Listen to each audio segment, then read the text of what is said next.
Με λένε Γιώτα Σωτήρη, είμαι από εδώ, από το Βλοχό και η ηλικία μου είναι 53 χρονών και είμαι οδηγός. Είμαι η Μπακλαβά Ιουλία, είμαι 41 χρονών και είμαι από τα Τρίκαλα και μένω εδώ. Μέναμε εδώ.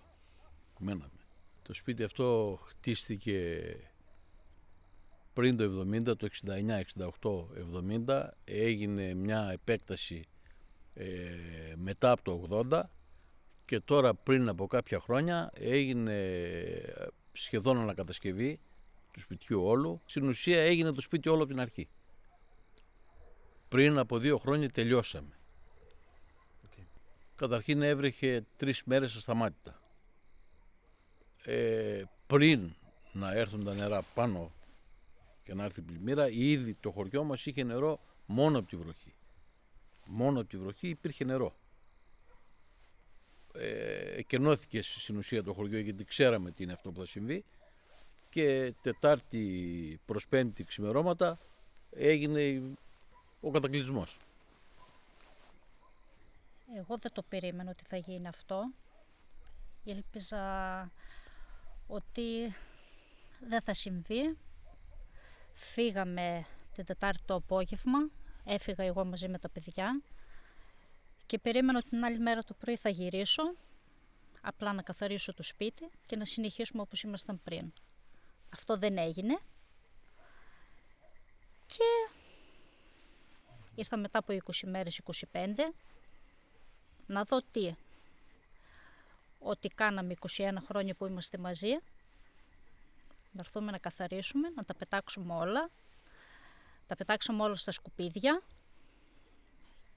Πετάξαμε ό,τι ζήσαμε, τις στιγμές από τα παιδιά, τα πράγματα από τα παιδιά. Δεν έχω τίποτα από τα παιδιά.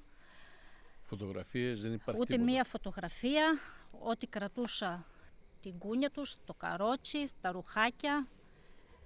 Δεν έχω τίποτα. Τι άλλο να πω. Αυτό πονάει πιο πολύ. Δεν με πονάει γιατί πέταξα το κρεβάτι, τις καρέκλες, το τραπέζι. Με πονάει που δεν έχω τίποτα από τα παιδιά μου. Έχω 2 παιδιά και είναι σαν να ξεκινάει η ζωή τους τώρα. Δεν έχω τίποτα από αυτά. Ένα μεγάλο ερωτηματικό.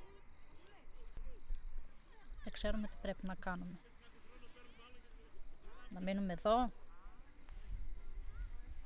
Δύσκολα. Αν ξαναγίνει.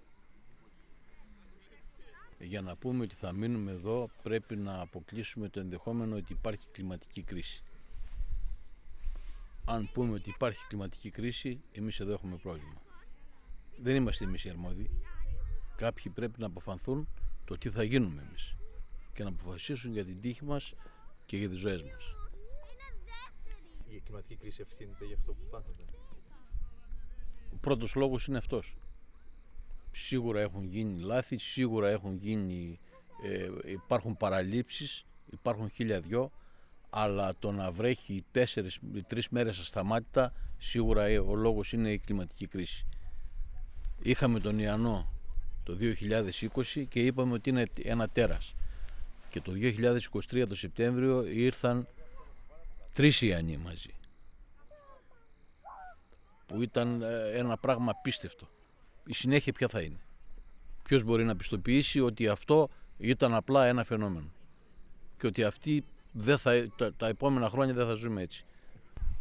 Εγώ θέλω να βρεθεί μια λύση έτσι ώστε να έχουμε ένα σπίτι, να είμαστε ασφαλείς, να μην κινδυνεύουμε, να ανοίγω την πόρτα και να νιώθω ήρεμη, να έχω τα παιδάκια μου καλά, να μην φοβάμαι όταν ακούω στην τηλεόραση ότι έρχονται βροχές, να μην τρέμω, να μην ακούω να χτυπάει το 112 και να λέω τώρα τι θα γίνει.